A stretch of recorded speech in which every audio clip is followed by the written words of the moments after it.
back to another episode of the Up North Journal, everybody. I'm your host, Mike Adams, and as always, joining me tonight, my co-host. The other Mike Adams. Hey, what's up?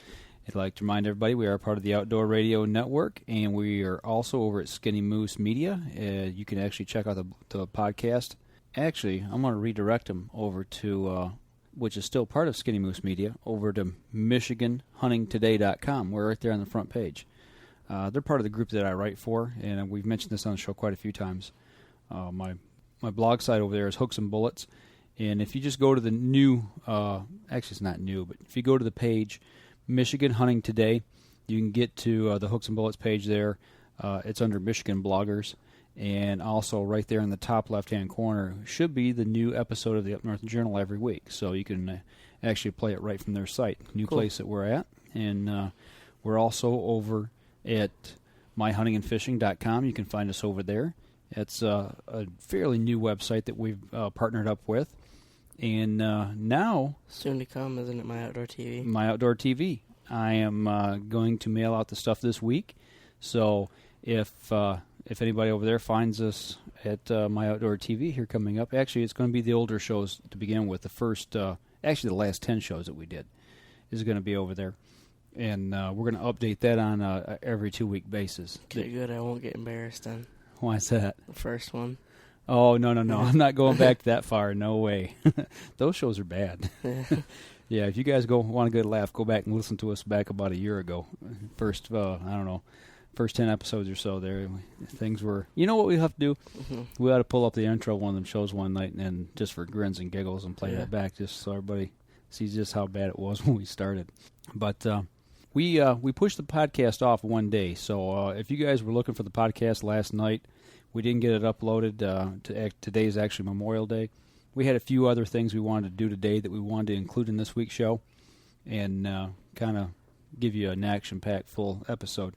Plus, it was the holidays, and we just kind of got a little lazy, too, on top of that. But being that it may, today is Memorial Day, and we just kind of wanted to start off by not forgetting our fallen soldiers who have fought and died valiantly for our freedoms of this country, who have given us the freedoms to be able to, number one, bear arms, our Second Amendment freedom. Without them fighting for those rights, we wouldn't have Second Amendment rights. We also have the freedom to get out and hunt, get out and fish, camp freely on state lands and private land. You know, this is just a great country. I mean, I kind of get patriotic here, but you know, seriously, it's a great freedom to have, and I will go over a little more of why these freedoms are important at the very last part of the show, because I've got an email that I received this week, and I've been writing with this guy back and forth from Sweden, and it couldn't have been a more timely email than this week of Memorial Day coming up, just to let us know what we could be missing if we didn't live in this country. So. Or if these people didn't fight and die for our rights. So, but to step back just a little bit, Memorial Day, we often, you know, it's time to get together with family, cook out, go to the lake, whatever, you know, and that's all fine and dandy, and that's all good. But what we don't want to forget is the reason for Memorial Day, and that is to honor our fallen soldiers and those people who fought valiantly for our freedoms. Just a little history about Memorial Day. It was first officially dedicated in Waterloo, New York on May 5th of 1866.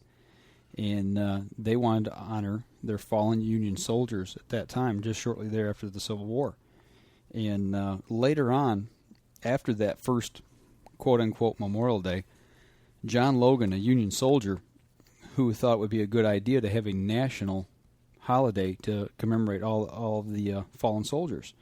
And the first actual nationwide Memorial Day was May 30th of 1868, and that was celebrated at the first national cemetery is actually down in Tennessee, and there was a lot of Union soldiers buried down there, and they celebrated this all around the country, but the South thought that this was going to be just celebrating the Union soldiers, so they come up with their own days to commemorate their fallen soldiers. Confederate soldiers? Yeah, the Confederate soldiers. And they had Confederate Decoration Days. That's what they called them. So to kind of coincide with, you know, the actual holiday, Memorial Day.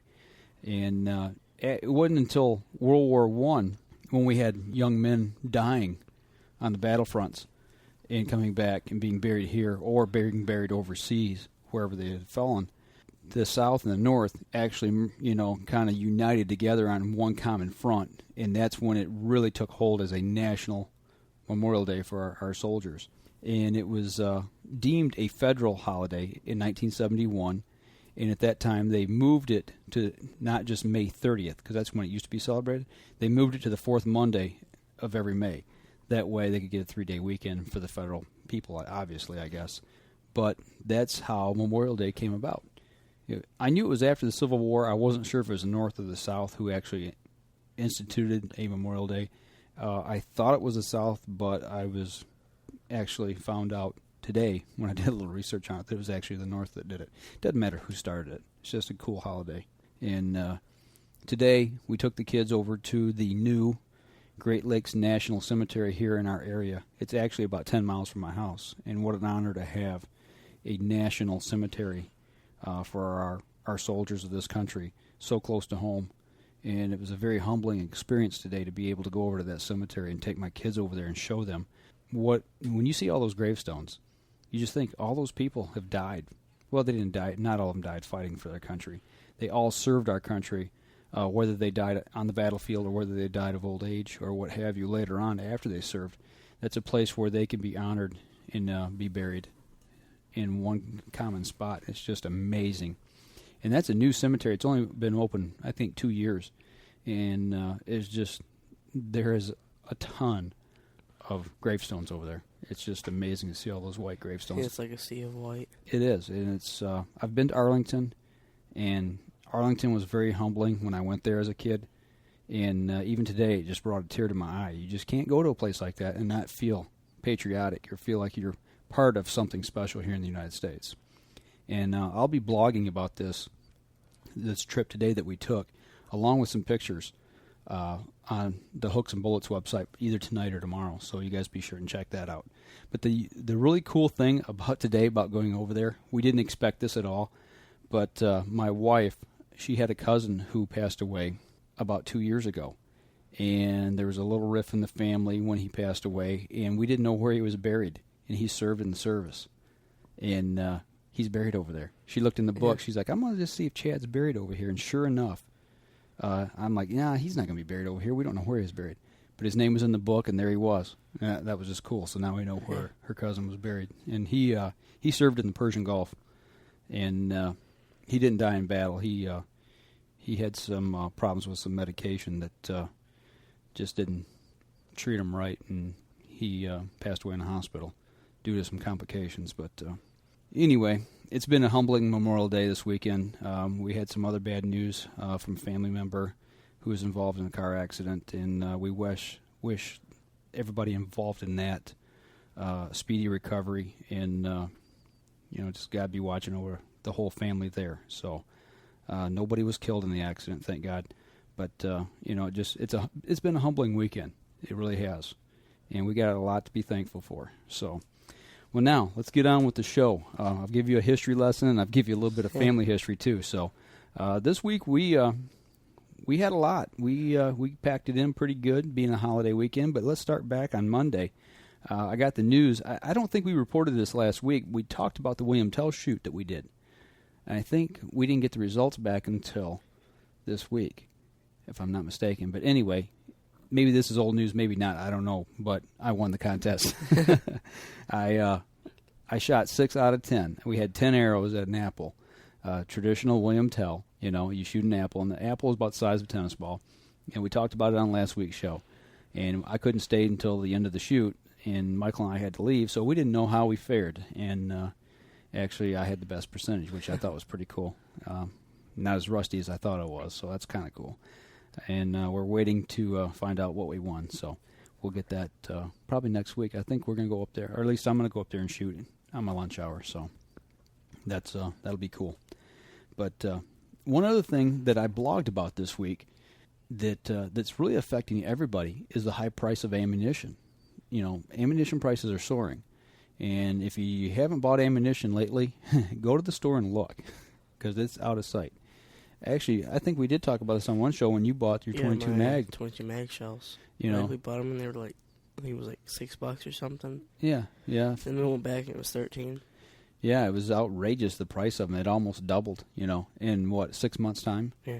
So we have decided that we're going to start reloading some of our rifle cartridges. And I am going to start with one of my favorite rifles, my 22 Hornet, because it is so doggone expensive to shoot that thing. I looked out there. I saved all my brass when I started shooting that gun. For whatever reason, I'm glad I did. I've got well over 100 rounds ready to reload, plus I bought brass this week to reload. So we're good to go on that. But I remember the last box I bought was $25 a box for 50 rounds. Now they're $50 for 50 rounds. Same ammunition. It's it's doubled in 2-3 years time when I bought that last box. So we're going to try to save a little money, have a little fun along the way, and educate ourselves as to how to reload, the science behind it. We're going to play around with some different loads to figure out what works best, what pattern's best. And you are, anyways. Well, it's going to be a learning experience for you too. I mean, this is something that I'm not going to have you reloading, but I want you to learn, and that's going to be part of this process. We're both going to learn together, and we'll see what it's all about. My buddy Kevin, who we've talked with on the show before, he's reloaded his own pistol rounds for quite a while, so he's going to educate us in the fine art of reloading. And what we did is he's already got the press and all the other equipment down at his house. So we're going to take this step by step and buy piece by piece. And what we did was we went ahead and bought the die kit for the 22 Hornet. And we bought some brass, we bought some bullets, and actually the powder he uses for his pistol cartridges, in the book, it calls for the same exact powder for the 22 Hornet, oddly enough. So I don't have to buy powder right away. We're going to do one batch and kind of get me started. And he's got a single-stage press, and then once I kind of get the hang of what we're doing down there, he's going to coach me on this. And then I'll buy a press, and then we'll get the tumbler and all that kind of stuff to start doing this on a regular basis and experiment with different loads and things like that and get out to the range and have a little fun. So we'll be able to shoot a little more, hopefully. Hopefully that 22 Hornet. Yep. Yeah, it didn't cost... It's expensive to shoot it. It is expensive to shoot it, and that's part of the reason we want to do this is so we can kind of cut our costs down a little bit. So, one other thing that happened this week is we got in our broadheads from Grim Reaper. The Grim Reaper company sent us 2 packages of the razor tip mechanical blades, 100 grains, and we're going to get out and try these. This is going to be part of our field test that we're going to conduct. We've been talking about so much here in the last, month probably. Yeah. And so we've got 4 companies on board, and we're going to set a date here real soon and get out and get these babies going and let you guys know in the archery world what we think about each product and what we found out with it. So I probably have to get a new sight for mine, though. Yeah, we found out you're going to need... We don't know what we're going to do with you yet. Whether we're going to have to go with a different bow or a different sight. I need a new bow and a new sight. So we've run out of options as to being able to tweak that bow to fit you anymore. So we're going to have to make a decision here pretty soon as to what we're going to do. Hey, well, we're about 15 minutes into the first segment here, Michael. Why don't we just go ahead and take a quick break and get that out of the way, and we'll come back and we'll talk about our big holiday weekend. Okay. All right, so let's step outdoors real quick and take a break, and we'll be right back.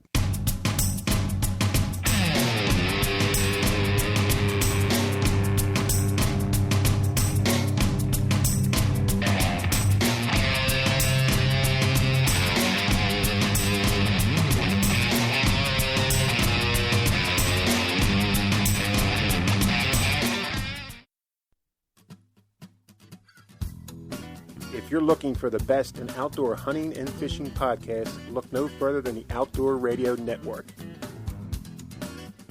Each week we have dozens of podcasts devoted to outdoor sports, with shows like On the Water with Bob Murray, Bass Champ Journal, Surf and Shore Fishing, just to name a few. Check out all outdoor podcasts on the OutdoorRadioNetwork.com.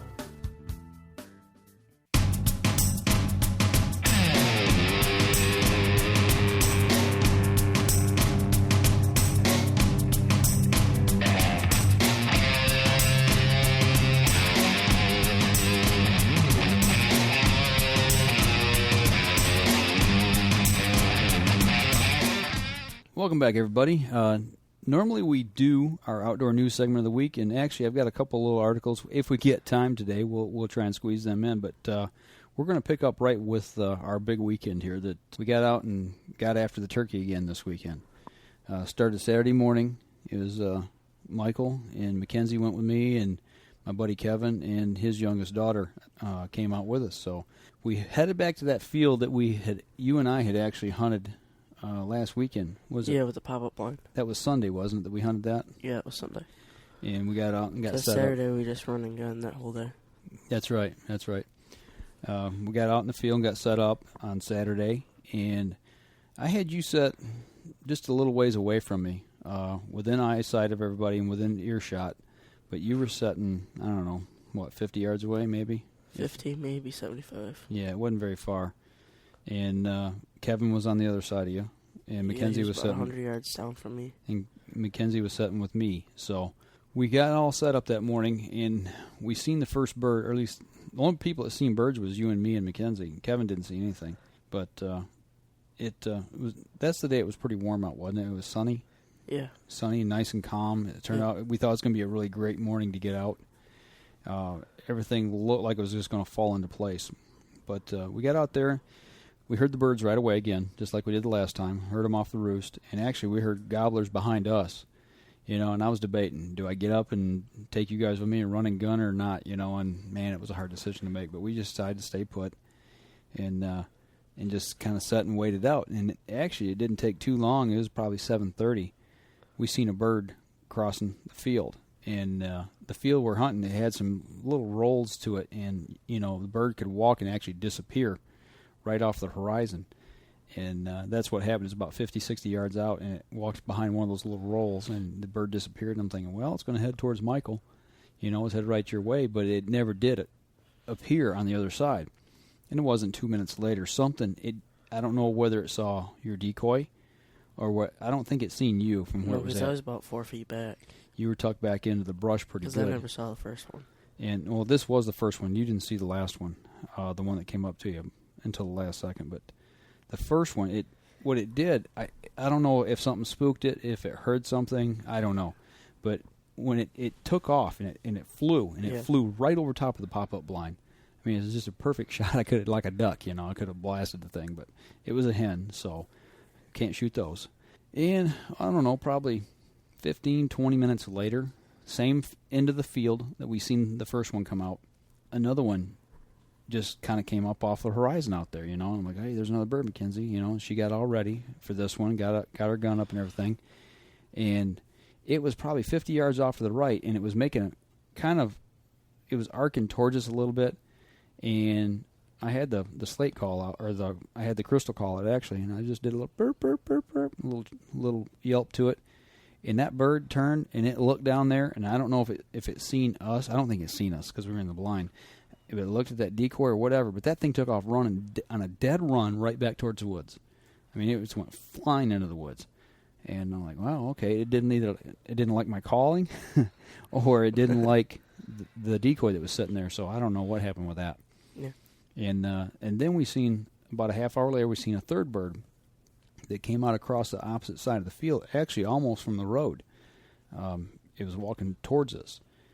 And it got to that same transition area where that hill is, and all of a sudden it turned and it walked down in behind. And I told Mackenzie, I said, that bird's going to walk right towards Michael if it keeps going.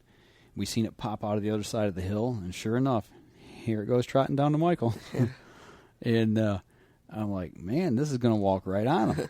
And I could see your decoy, and it passed your decoy. And I said, that bird's right on top of him. I said, it can't be 3 or 4 feet from him, I said, either he's asleep or either that bird's a hen, number one. I said, because there's a time you'd have shot it. Yeah. So what happened? Oh, actually, it was about 2, maybe 1.5 feet away from my foot. I was watching the car pass by, and I looked at the corner of my eye, and I see it just staring at me. I did kind of like a little jump a little bit, and then it just flew off. So it scared you, and you scared it. Yeah. Well, it took off flying. It flew right back over top of us. So, and when it did that, I started laughing. I go, well, I said, I think it seen Michael. So, it was It was pretty funny, though, because, I watched that bird for probably 5 minutes. I watched it walk right up to you. I'm like, man, that thing's going to jump in his lap if it don't stop. So that was pretty funny. And it was right in my lap. That was that whole day up until that all happened between probably before 8:15. Then at about 9 o'clock, we were just thinking about getting ready to pack up and head in, And I could see the parking area from where I was at. And we see a car pull into the parking area. And I'm like, uh-oh, somebody's going to hopefully see that we're out here, because he parked right across from Kevin's truck. Yeah. They knew that there was somebody there. There's nobody in the vehicle. You're in a public hunting area, parking area, and we're right there in the field. And here comes a guy out with a white hat and a white shirt and blue jeans on.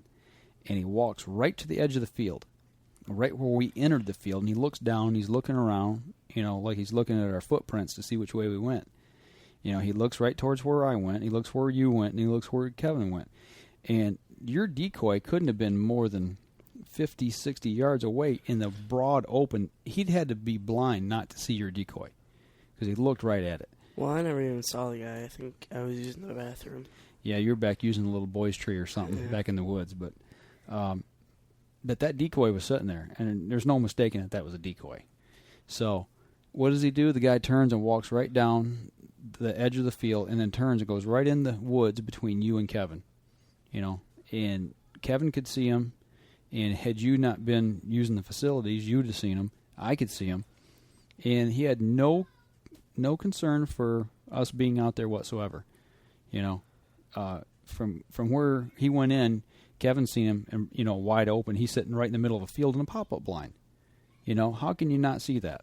So, that's part of the problems we have to deal with being on public property.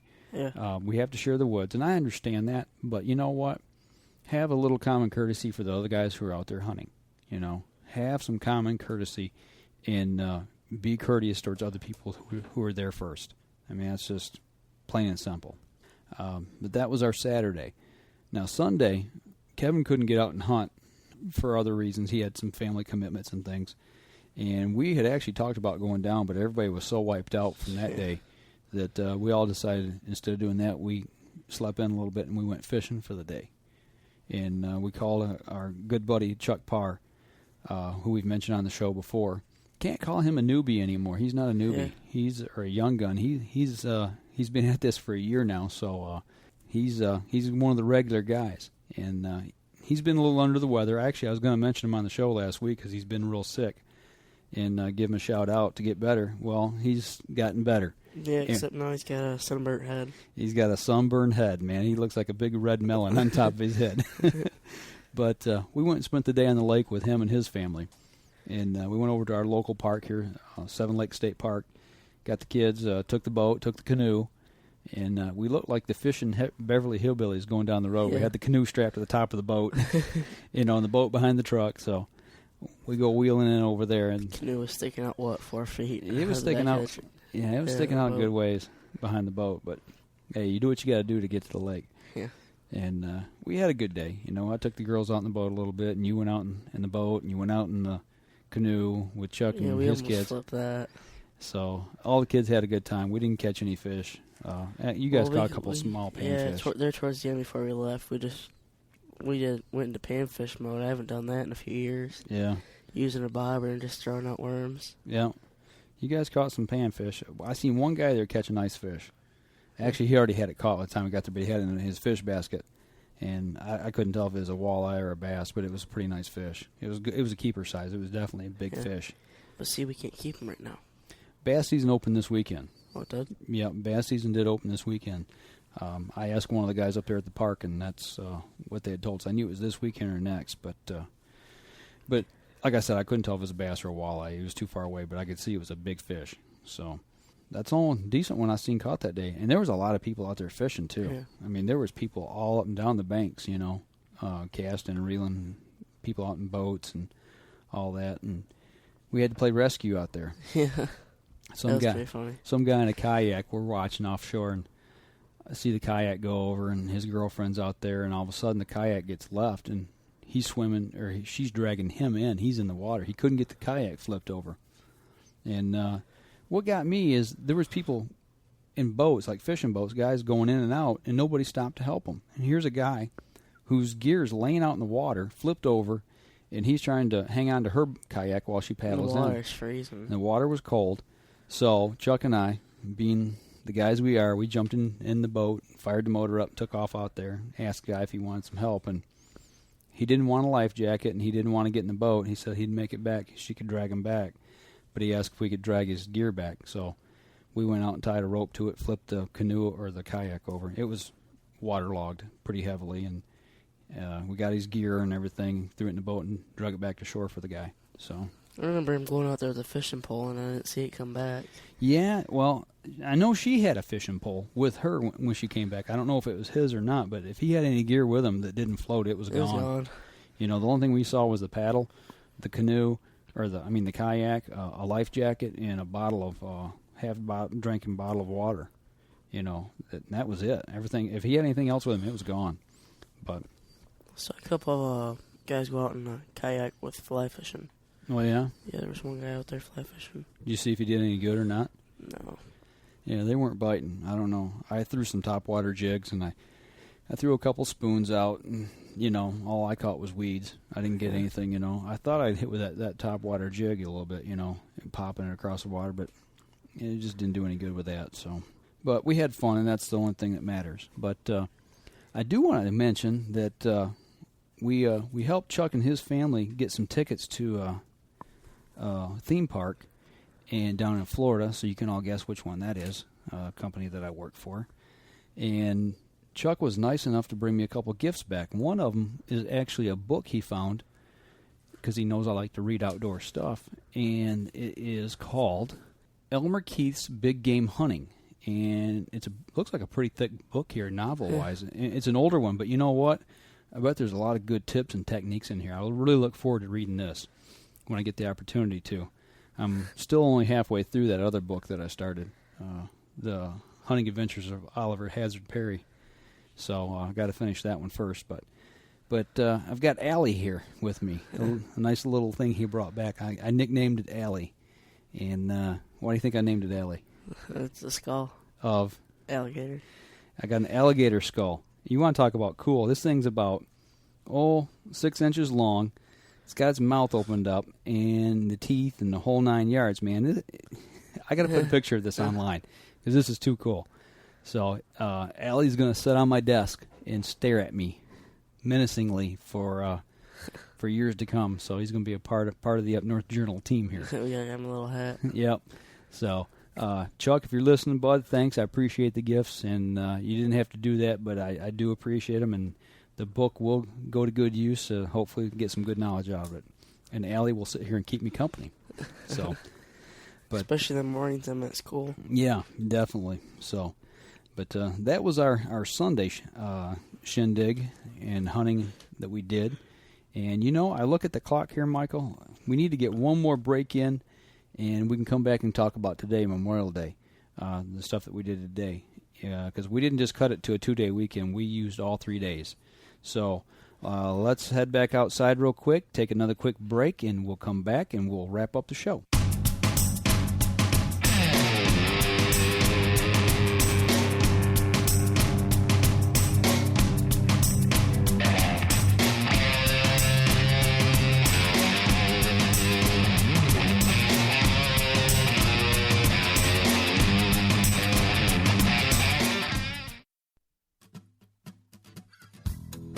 If you're looking for the best in outdoor hunting and fishing podcasts, look no further than the Outdoor Radio Network. Each week we have dozens of podcasts devoted to outdoor sports, with shows like On the Water with Bob Murray, Bass Champ Journal, Surf and Shore Fishing, just to name a few. Check out all outdoor podcasts on the OutdoorRadioNetwork.com.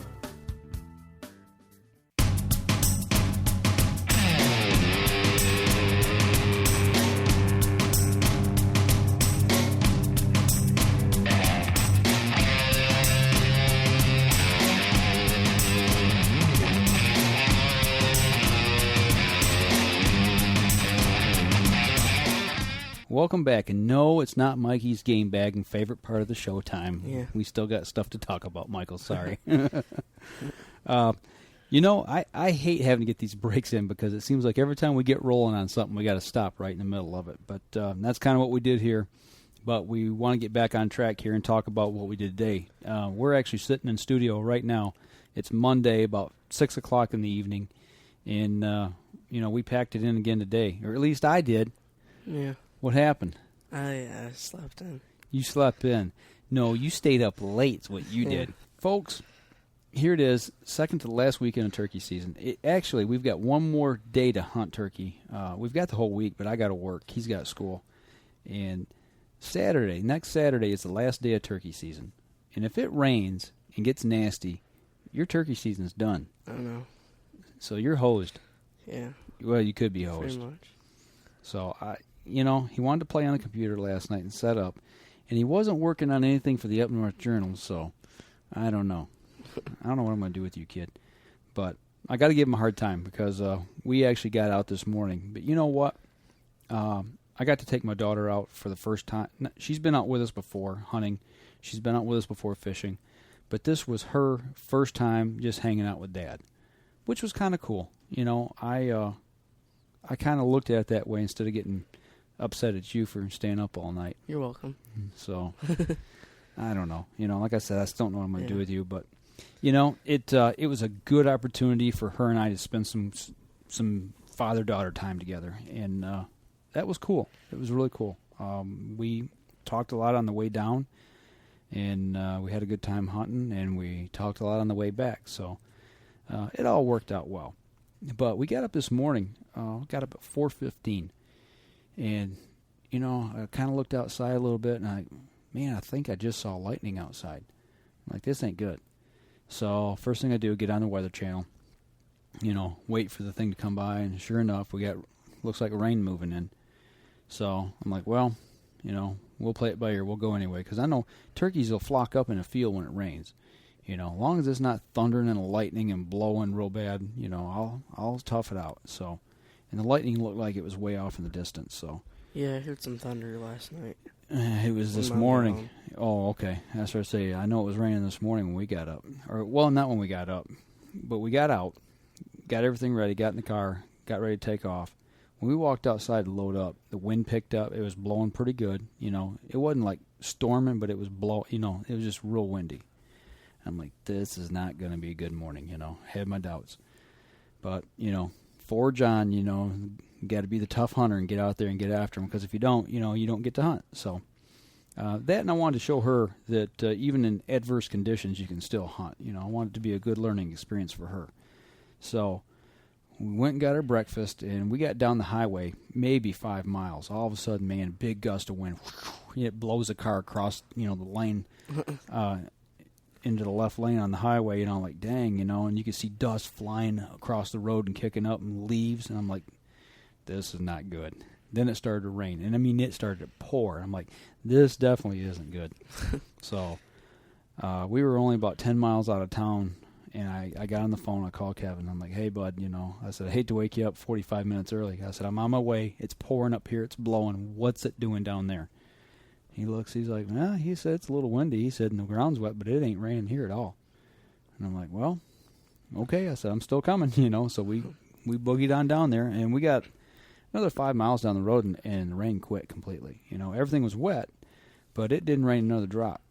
Once we got into the field, early in the morning, it sprinkled maybe 30 seconds, if that. So the rain was done. I'm glad we went. But on the way out, we're heading out. We got almost to the parking area, and we hit the last curve right before we had to make our stop, and there's a deer on the side of the road. And I'm like, hey, whoa, deer, on the left-hand side of the road. It's a dirt road, and just as soon as we made the turn in the curve, the deer stepped into the woods, and there was a fawn in the road, in the edge of the road. And actually, we, not 2 minutes before that, we're talking on the road, hey, I haven't seen any fawns this year. Not seeing them like we usually do. We're talking about the lack of fawns in the area. I said, well, they've only got another week or two here to really finish dropping their fawns, and that's going to be done. And, I hope everything goes well for our deer herd this year. And come around the corner, and there's a fawn. And, this thing couldn't have been more than 2 days old. It was the smallest deer I've ever seen in my life. I mean, spots all over that thing. It was like it had been hit with a paint gun. And the little thing sitting there, and the legs kind of wobbly and shaking, and it kind of tries to walk out of the road a little bit. And I'm like, little guy, you better get going before something gets you and has you for breakfast. So it was really neat seeing that. And, of course, Kevin's got his oldest daughter with him, and I've got Mackenzie. And what do the girls do? Oh, he's so cute. And I'm like, give me a break, man. That's next year's dinner. So, they had to look at the doggone deer, and it kind of wobbled on off. But that was a good little thing to see this morning before we hit the field. And we got out in the field, got set up. I didn't hear nothing. It was a little windy, but, man, I called nothing. Listen, nothing. We sat out there for 3.5 hours. I didn't see one bird. I didn't hear one bird. Nothing. So I was a little miffed. Yeah. But I got to see the deer, so. But I guess Kevin saw some. Or not seen any. He heard some. He actually heard some come off roost in behind him in the woods. And he tried to call and couldn't get him to come out in the field. And actually, at about 8 o'clock, he said I heard a car pull up and stop because I was hunting at the very far end of the field opposite. Oh, you were hunting down at that other corner? Yeah, all the way down where them birds come out Saturday. I went to that far end of that field. So I'm way at the other end. He actually dropped me off at the first parking area. Or it's a little pull-off. You can't park there, actually. It says no parking, but that's where we hopped out and walked into the field. And I heard a car stop. And I thought it was just a neighbor, pulling the driveway, whatever. Kevin said he's seen a guy get out and walk almost in behind our pop-up blind. And he was in camo. He said he could see the silhouette cruising through the tree line. And the guy must have seen my decoys or either seen the blind, turn on and got back out of there. I never heard him. Like I said, the wind was blowing this morning. And then at 9 o'clock, I told her, I said, we're not seeing nothing. We got a long walk because we had to walk all the way across the field to get back to the parking area where Kevin had parked the vehicle. And I said, let's just kind of get our stuff together and start getting ready to go. And I no more had been over and started to get my backpack and everything ready. And I heard ching, ling, ling, ling, ling, ching. I'm like, what in the world? That sounds like a dog tag. And I look up and I look down the fence row, and all of a sudden, there's 2 dogs staring at us. I'm like, whoa, where did they come from, And all of a sudden, I seen 2 legs walking out from under the underbrush there, and I seen him, flinch and stop, and he's like, whoa, here, boys. He's seen the pop-up blind or the decoys and was calling him back. And he was within talking distance, And I said, don't worry about it. I said, we're packing up and leaving.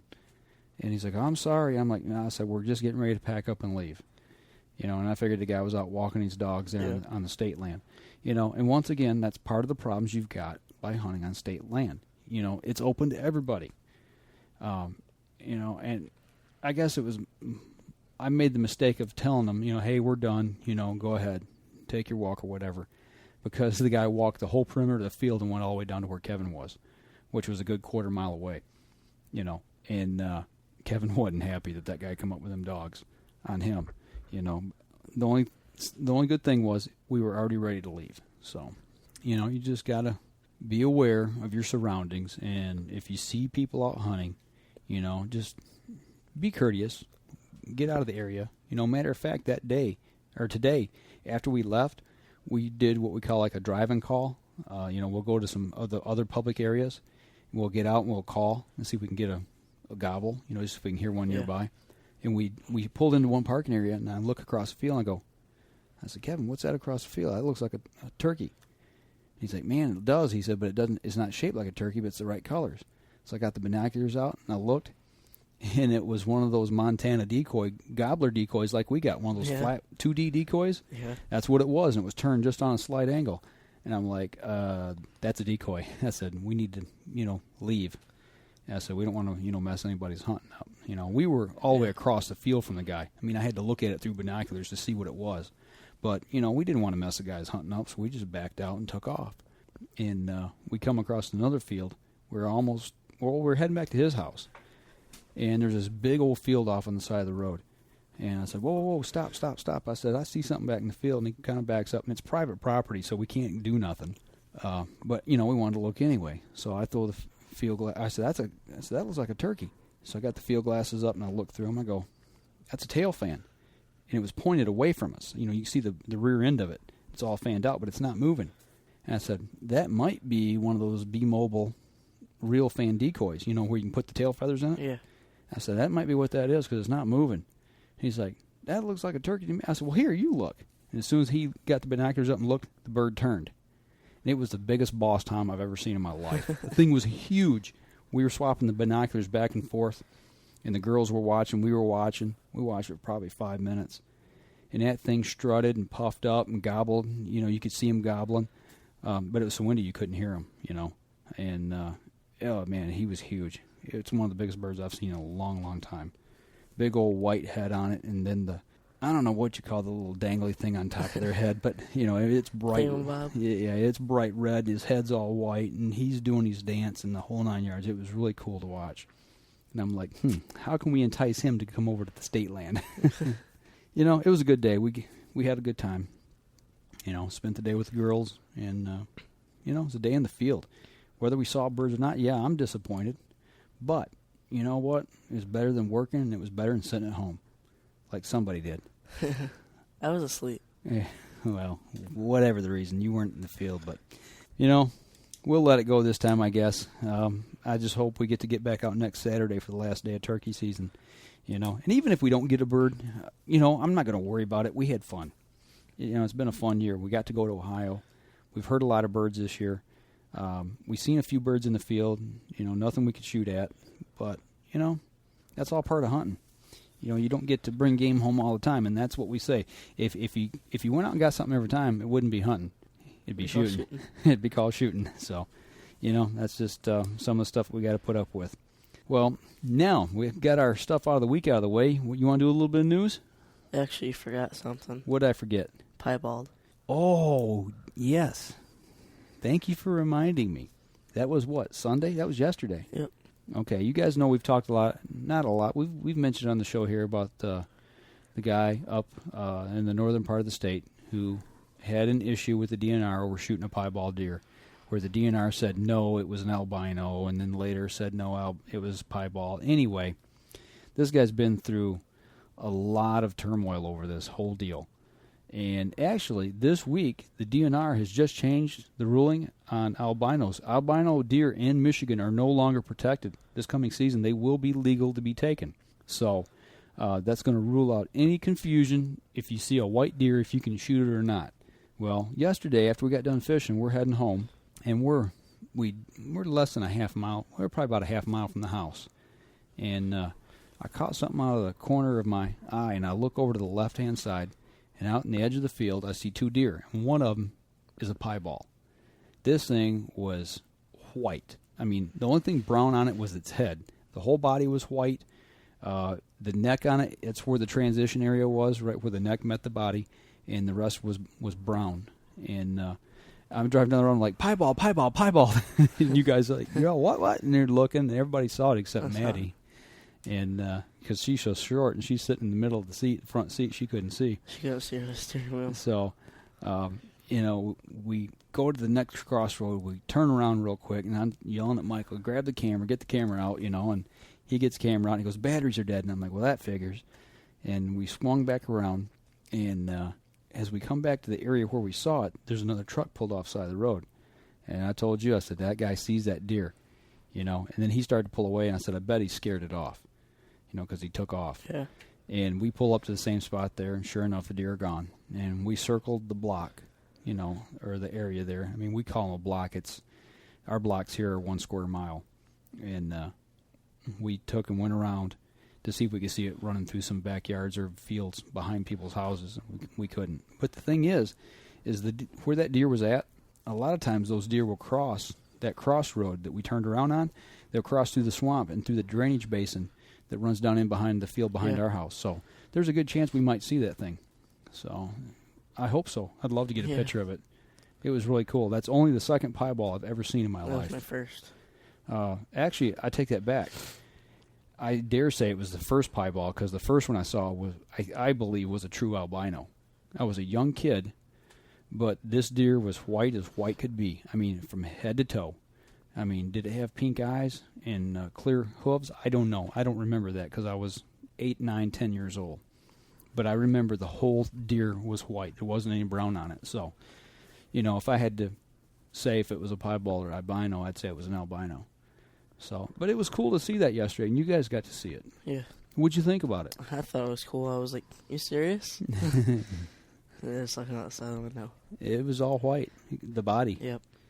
It definitely stood out amongst that other deer that was out there in that field. So, and it was pretty close, too. Yeah. It was probably, 50 yards from 75? the road? 50, 75 yards from the road, if that. I mean, it was fairly close, but it was walking away, walking away from the road. But that's why I think when that guy pulled off, they were just like, okay, let's get out of here. Yeah, because he pulled over, and like I said, he was pulling away as we pulled up, so I knew he had scared it off, and sure enough, he did. But we didn't have the camera; batteries were dead anyway, so it didn't matter. That was cool, man. That was quite a sight to see. I was really happy that we got to see that. We're talking about turkey hunting here, and not to jump subjects here real quick, but we mentioned about getting into the outdoor news of the week, and I just saw a report come out of Ohio where we turkey hunted, as a matter of fact, the first part of the year, about their turkey hunt for the year, the whole state, statewide. And the state of Ohio, so far, they said this year they checked 18,556 turkey in the 4-week hunt. And last year they killed 17,005. So they killed roughly 1,500 more birds than they did last year. And coming in the number one county again this year, same as last year, Ashtabula, up in the northeastern part, the very northeastern corner of Ohio, up by Pennsylvania. They killed 835 birds this year. Maybe we should go there next time. Maybe. We talked about that when we were down in Ohio, that the old-timer down there we talked to that day, he told us Ashtabula was the place to go. So he must have known what he was talking about. But, they show the top 10 counties here. And we hunted in Vinton County, which in 2006 was in the top 10. Well, it wasn't last year, and this year it wasn't either. And it goes down here at the bottom of the page. It shows all the counties and how many birds they killed last year and this year. And if you look at Vinton County, Michael, right here, last year in 2007 they killed 209 birds in the county. And this year they were up, actually, to 255. Yeah. But if you compare that, 255 to Ashtabula's 835, you're talking almost 600 birds more. It's 4 times the amount of birds they killed where we hunted. So, the second one, Allen, last year they took 8. They took 8 and they killed 38. Yeah, I mean, there's counties in here that just don't typically get a lot of birds. There's one with 3. Matter of fact, where my father-in-law lives here, let's just check that one real quick. It's not even listed on here. They didn't even. Oh yeah, there it is. 18 birds last year and 13 this year. That's the whole county, Miami There's County. One with 3 last year, 5 this year. Yep, Cuyahoga. So you see some counties that get a lot of birds, and you see some that don't get very many at all. Like 3.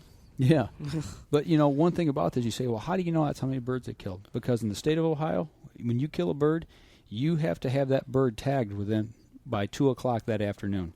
If you get caught with a bird that's not been checked in, and I don't mean tagged with a kill tag, it has to have that on it too, but you have to take it into a state office, a checking station, and have it checked, or what they call checking in the bird.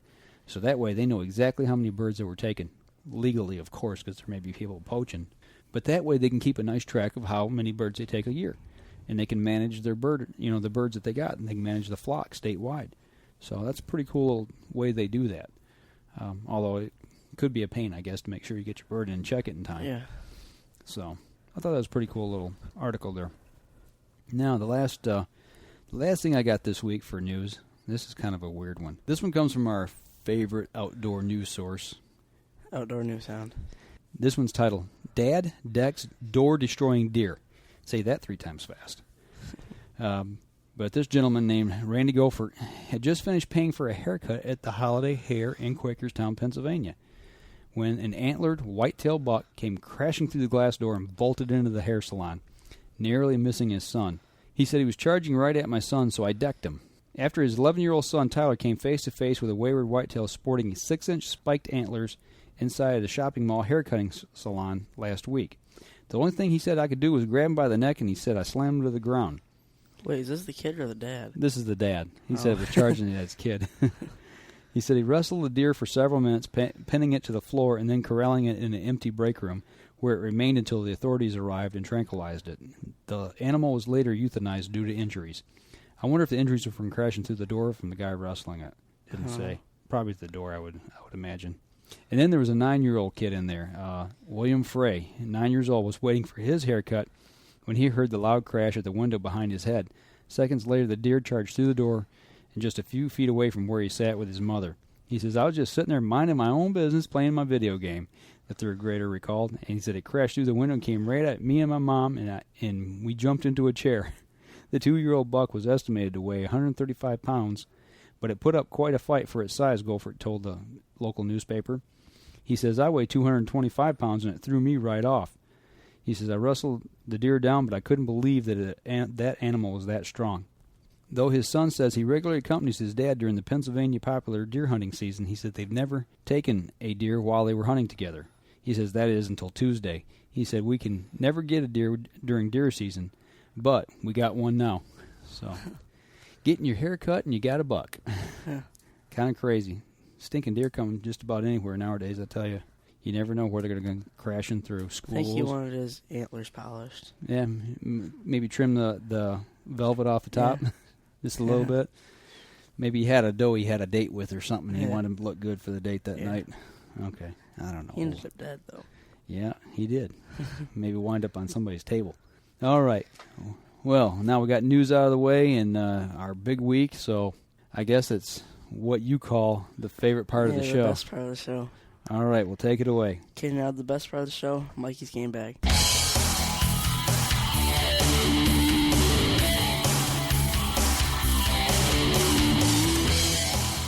Well, this week on Mikey's game bag, I'm going to be kind of doing a thing, like opinion sections, or that's what I'm going to call it, on a blog that you actually wrote about leaving young wildlife alone. Oh, you actually read the blog? Yeah. First time. This kid never reads my blog. I write every week, and he doesn't read my stories. Well, yeah. I'm proud of you. You read one of my stories. Okay. Just like he said, how the DNR says people, like, actually it kind of reminds me of Mackenzie, how she said, oh, how cute with the fawn and stuff. Yeah. And people keeping stuff as pets, they need to, like, leave it alone. Like, I think they said in the report, like, their parents are probably back away from them. But half the time, I've actually done this to a goose, like I saw on a nest. It was out on Lake Fenton, and me and my friends, we went over by it, and it flew away, and that's what most things do. They just fly away and they leave their babies there. Mm-hmm. And then they'll come back if you leave the babies alone. Yeah. So, yeah, that report actually came out this last week from the DNR, the Michigan DNR, because this time of year, people are always seeing, like, the fawns, they're seeing the little baby animals, the ducks and the goslings and things like that, Actually, we ran a story at work this week on that up at one of the local high schools. There's a duck that had her ducklings back in a corner cove of the school, and they cordoned it off to make sure nobody get back there, which I think that's kind of okay. But you know what? Just leave them alone. Don't go near them. Everybody's out looking through the window watching them, and oh, how cute, this, that, and the other, and trying to keep them kind of cordoned off. Well, there's a storm drain back there. Yeah. And 2 of the ducklings fell down the storm drain. They had to get them out. If they'd just left the things alone, they probably would have walked off and went over to the nearest stream or pond, wherever they were at. They probably just got back in that little cove area. They should have just shoot them off or whatever. Just like I say, just left them alone. Actually, the mother duck flew up on the roof and stood there and watched them while they kind of tried to rescue the 2 or whatever. I don't know. So, leave wildlife alone. Yeah. Like that deer today, the first thing it did was bound off the road, and there stood the fawn on the edge of the road, When we interfere with things, human contact, the adult animals are gonna flee. That's their natural instinct. And the babies don't know what to do. Yeah. And most of them, like ducks and stuff, they can't fly. No. Or the deer, they can't. They can't. They can't fly. No, they can't fly. No, like that one this morning, just barely able to walk, let alone run. And now, if you got a bear, that's a different story. You better leave that baby alone, because Mama Bear, she's going to make sure you leave that baby alone. She's going to come after you. But I had one guy comment back on it. Said he agreed with it. Full-heartedly. He's like, just leave the animals alone. It's nature. Nature takes care of itself. and don't go messing with them. I remember one time I seen a baby raccoon out on the side of the road. The mama ran off and left it. My dad backs up in the truck. Got to look at it. I'm like, just leave it alone. Don't mess with it. Just go. And that's the way I feel about it. Probably bite you. Probably would. Who knows? One thing I've seen. I know one of my aunts who's no longer with us actually had a pet skunk. Same thing. She found a skunk.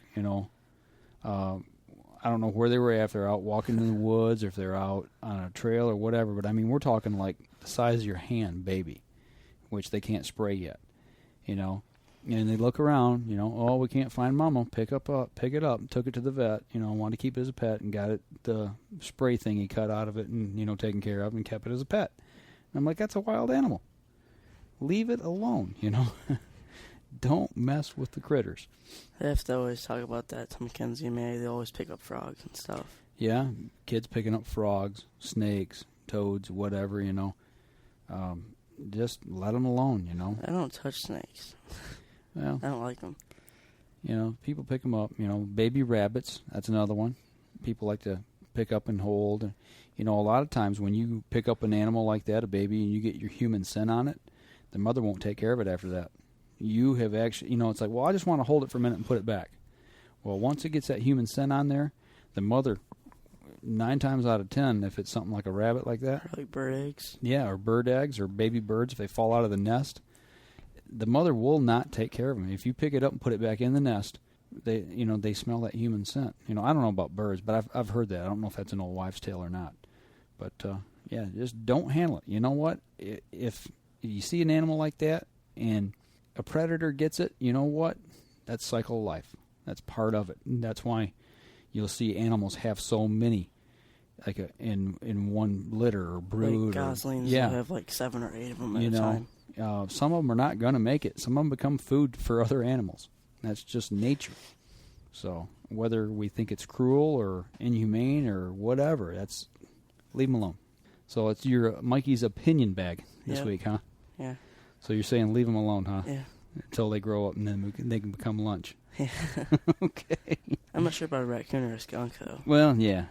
Yeah, well. I'm going to be switching over to Mikey's Live Well here in a few weeks. Oh, you're going to start getting on the fishing stuff, are you? Yep. Okay. Well, when you do, we'll change the name of it. All right. Well, I want to wrap up the end of the show this week with an email, or actually a couple emails from the same gentleman.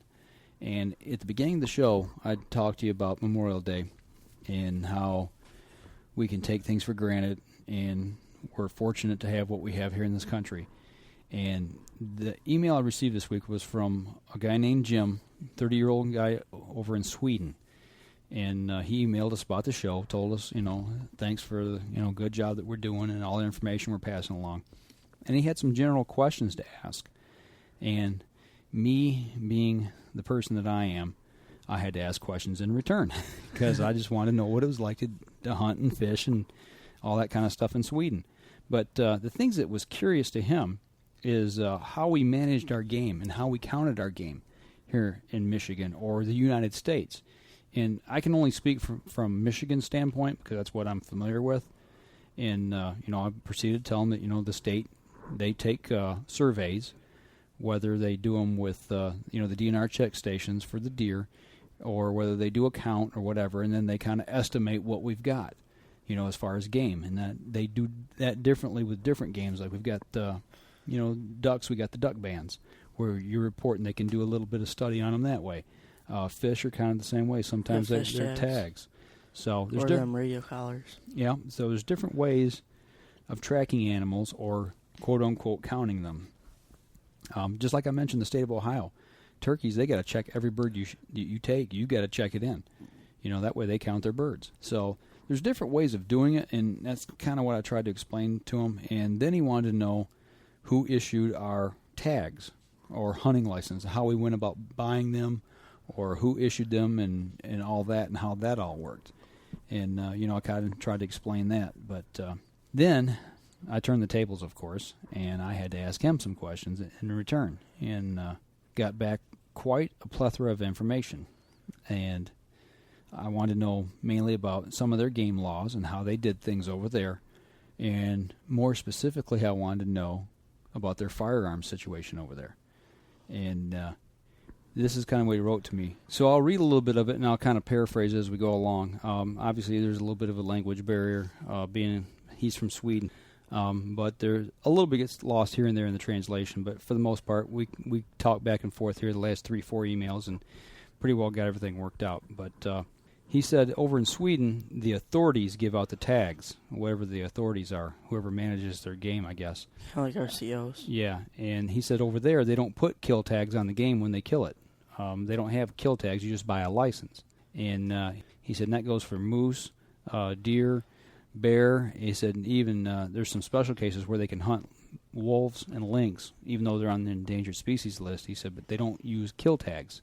What I found interesting was he said that on most land, he said, especially in the southern part of the country, where there's a lot of private land, he said the tags are based on the size of the land that you hunt.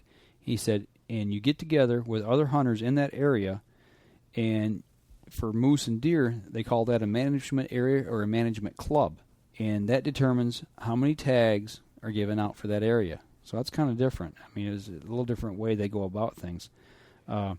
He said then the hunters themselves do the inventory of animals. They call them inventories. He said they count the deer and their moose and all that. They kind of keep track of what's going on in that area, and then they hand out those tags. And he also mentioned that they regulate things like controls on what's legal to do as far as like feeding animals. He says you can't feed them very close to a property border because you can't drag animals or attract animals off somebody else's land. You know, so basically, if you're hunting on private land, they don't want you putting a bait pile right on the boundary line and enticing animals to come over from the other area. So they look at things a little bit differently. And they also said that they have dogs that they hunt with. They use dogs a lot over there. And they said it depends on the size of the area you're hunting or the game that you're hunting of what types of dogs or how many dogs you need. So that's some of the game laws they use over there. And from my understanding, depending on which animals you're hunting, some of them you're required to have a dog with you, or at least have availability to get a dog and get into the area. Like say you shoot a deer or a moose or what have you, and you don't kill it right on the spot and you got to track it, they get dogs. They track them with dogs. And he found it odd or interesting that here in Michigan that we don't do that. You know, we don't run dogs at all on deer. We do run them on bear. I don't personally, but I mean I know people do. Don't they run dogs down south on deer? Yeah, in Alabama I know specifically that they do. I hunted down there when I was a kid one time, and they turn the dogs loose, you know, and they run the deer with dogs. They call them deer dogs down there. So, you know, it's a little different. You know, even here in the United States, there's different states regulations on what you can and can't hunt with dogs or how you use dogs. So, it was the same in his country, but they have to have them or have availability to get a hold of one to get out and track certain game if they get game down and go out and get it. So, a little different. And he said that they have a lot of the same generic type animals that we have here. He said that one of his favorite animals he likes to hunt is what he calls a crow bird. And actually, he sent me a picture of one here, and what we think of a crow, that doesn't look like a crow. I mean, that looks like a game bird of some type, but he said it's a crow, some type of crow bird. Kind of looks like a duck and a crow mixed. Yeah, I don't know. I mean, it's different. Yeah, it's a different looking bird. But I can see where you like the crow. Yeah. Yeah. And he says they hunt roe deer, wild boar, moose, red fox, and other birds. And he also mentioned about the dogs again. He said hunting the moose with roe deer, wild boars. He said hunting them with dogs or using dogs in that hunting gives an extra dimension of that style of hunting. You know, and I could see that. You know, it's got to be a different style, different feel. You know, when I see guys out with bird dogs and they're working a field, I mean, there's nothing more beautiful than watching a dog go on point and flushing a bird or going out and retrieving a bird. There's just something about seeing a really good dog do his work. So it, you know, they approach it a little differently over there.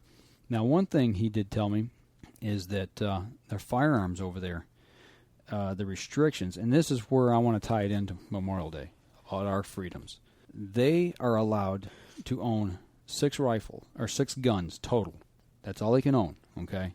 And they said they'll issue you permits for 4. And he says, to have a hunting weapon, you have to go take a course where you learn about wildlife and their biology, the hunting laws, ethics, shooting, and safety. He said then you must take a test, a written test, and then you got to take a shooting test. And he said when that's all done, then you get to get your license for your firearm. He said the first time you get a license, the police do a minor investigation and find out if you're the right type of person to own a firearm. Can you imagine that happening here in this country? We are so blessed with the things that we've got here. It's just, this is what other people have to go through just to be able to hunt, let alone to protect themselves. Okay? And I'll get into a little more of that here in a second. But he said when that's all done, it's easier to get more firearms. But he said they have a regulation on how many you can own. At first, it's 4 that you can own, and then you can get 2 more if you can motivate the police to allow you to own 2 more, or get them to look at your reason for wanting 2 more. He says it's usually no problem as long as you don't have too many firearms that are similar. So 6 firearms are the maximum, unless you are a professional hunter. And he never did go into that to explain what a professional hunter entailed, or what firearms they could own, or how many more they could own. Killing a sponsored person. I don't know. Like I said, he really didn't elaborate into that. He said, but when you talk about 6 firearms, this means complete firearms. So if you have a firearm with a changeable barrel, you can have as many barrels as you want, and it still counts as one firearm. So that'd be like a Rossi. Rossi, the Omega or the Encore? Encore, yeah. That has the interchangeable barrels on it, where you can get a muzzleloader shotgun, rifle, rimfire. Yeah, exactly. You can get different calibers. So you could have everything. With one, right? But it's got to have that. But then you're limited to single shot. Yeah. So there's ways to get around it, but you got to remember what you're getting in return. So, and he says also that their firearms must be stored in a locked safe, and locked safely away. So, and then after he wrote me, I emailed him back and I said, "What about pistols?" He said pistols are completely outlawed. He said you can own a pistol if you're like a fur trapper, and it's a .22 revolver. He said, no magnums. It's got to be a .22 rimfire revolver. That's all you can have, and you go out in case you're live trapping or you see an animal in a trap and you need to put it down. And that's the only way they can own a pistol. Kind of wild. Or less if you're in government. Or, you're military or the police. So, like I said, we are quite fortunate here in the United States to have the laws that we've got. And that's one reason that we need to stand up and keep fighting for our rights. And don't let the government nibble away at our freedoms, or these anti-groups nibble away at our freedoms, because it's just like eating an elephant. You go, well, that's too big. How do you do that? One bite at a time, and eventually it's gone. So, or death by 1,000 paper cuts. Those are my 2 analogies that I use on that. And ouch. Well, eventually it does the job, and then it's gone. And that's why I'm a staunch supporter of the National Rifle Association. I know they've got a bad rap in the past, but you know what?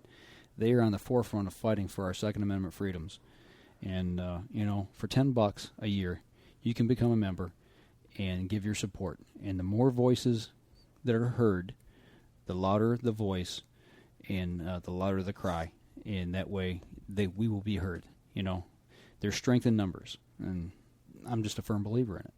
So that's my mini soapbox speech for the week, I guess. But I found Jim's emails very interesting and very informative. It's I don't know. It really opened my eyes to a lot of things that they can and can't do over there, and things we can and can't do here. There's just different ways that we go about taking game here in the United States compared to other countries. And I think that's something that we need to hear once in a while. We need to see how other people can and can't do things, how they're restricted. Oh, one other thing he did tell me that I found very interesting. They cannot hunt with a bow, whether it be compound, crossbow, recurve, longbow. They can't use a bow. And they cannot use a muzzle loader at all. It's kind of odd. It is, And I do remember hearing one time before that I think it was Sweden, that they could not use bows to hunt, to take game with. And the only reason I can even fathom in my mind is that they're afraid of not a quick kill. You muzzleloader, you got one shot basically. Wounding animal. That's the only reason I could even think that they might even consider that.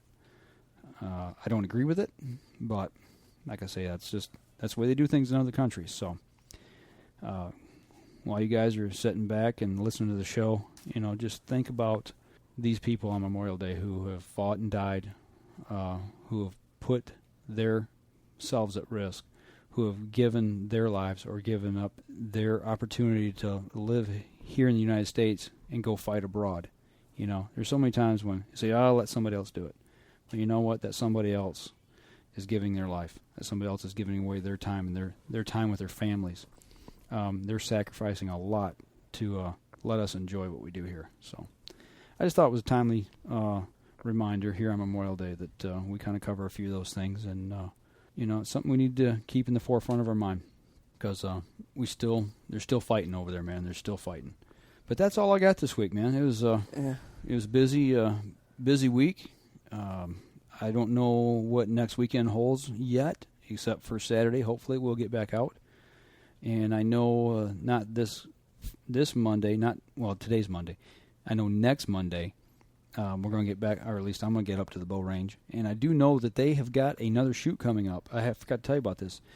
It's either the 21st or the 22nd of June here in Flint, Michigan. If you guys check on my website, upnorthjournal.com, I've got a link to Compass Outdoors. That's the website. I believe it's compassoutdoors.org, if I'm not mistaken. But go to my website and you can get the link there. And they've got all the information. They've got a shoot coming up. It's an indoor archery range. It's a tic-tac-toe shoot. Oh, cool. So it's going to be kind of cool. So two people have to play it? Yeah, I think they're, from the way I understand it, they're doing brackets. Basically, you start out with 16 guys and you work your way down to the final two. Yeah. And so if you're one of the ones that keep moving on, you get a lot of shooting in. Yeah. So it sounds fun. Yeah. I'm hoping to get in on that and get you in on that. It's on a Sunday, Sunday afternoon from like 1 to 5, I believe. But cruise over to the website and check it out. If you guys got, aren't they going to do like the Price is Right and stuff too? They're going to do a Price is Right game, and they've got to take off on that somehow. I've heard a few of the details, but I'll wait and let them come out with everything before I try to explain that one. Yeah, that's cool shoots. So, yeah, it sounds like a hoot, man. I'm really looking forward to it. It's just another way to get out and shoot and have some fun. So, I'm really looking forward to it. But, if you guys got any questions on it, like I say, cruise over to the website, upnorthjournal.com, and you'll find the link there on our page. And if you got any emails, by all means, shoot them over to us. Jim from Sweden. We got one from Sweden, man, all the way across the pond. So there's no excuse. You guys sitting there in your offices listening to the show, shoot us an email.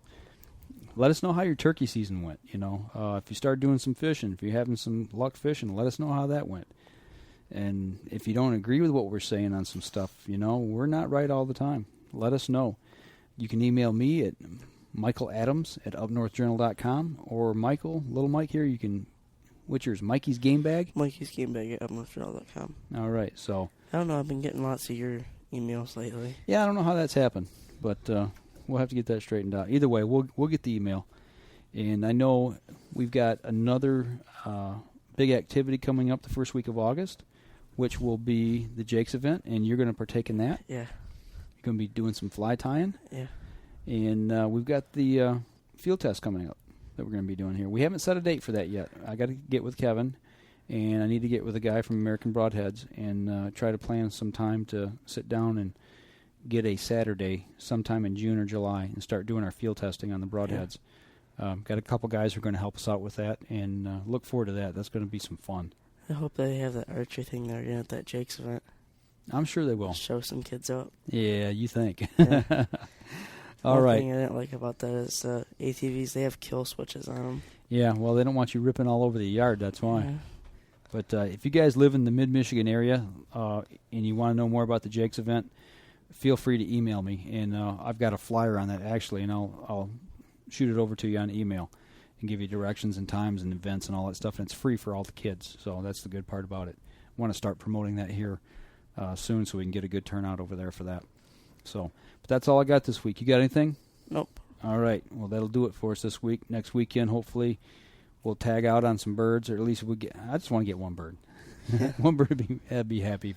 I don't know. I'm already happy that I had that one that close to me. Me, you, or Mackenzie get a bird, that would make my season. So, but I've had fun already. But that'll do it this week for the Up North Journal. As we always say, if you get out in the water or out in the woods, shoot straight and be safe until next week on the Up North Journal.